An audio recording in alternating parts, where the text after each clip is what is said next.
कैसन खाना बनैले बारू? तनिको स्वाद नहीं खे में। मम्मी जी राउर जीभ के टेस्ट खराब हो गल बा।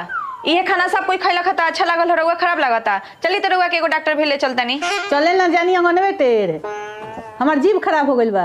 चलो तक हमें डॉक्टर भी ले चलता रू, हमू चलो तनी। चली। बताइए क्या समस्या है? देखी ना डॉक्टर साहब, कितनो अच्छा अच्छा खाना बना देता नहीं आ घर भर के लोग के अच्छा खाना लागता, लेकिन हमरा सास के खाना अच्छे नहीं खिलागत। देखी तो इनका जीभ में का भइल बा। माता जी जीभ दिखाइए। समस्या तो गंभीर है। हैं? गंभीर बीमारी बा? हाँ, इसका मात्र एक ही इलाज है। कौन सी डॉक्टर साहब? कि खाना खुद से बना के खाना होगा, बहू के हाथ का खाना नहीं खाना है, तभी ये गंभीर बीमारी ठीक होगा। नानू डॉक्टर साहब, खाना तो हमारे पतो अच्छे बनावेली। हम जानबूझ के बोले नहीं कि खराब बनाओ तनी कि मन ना बढ़ी।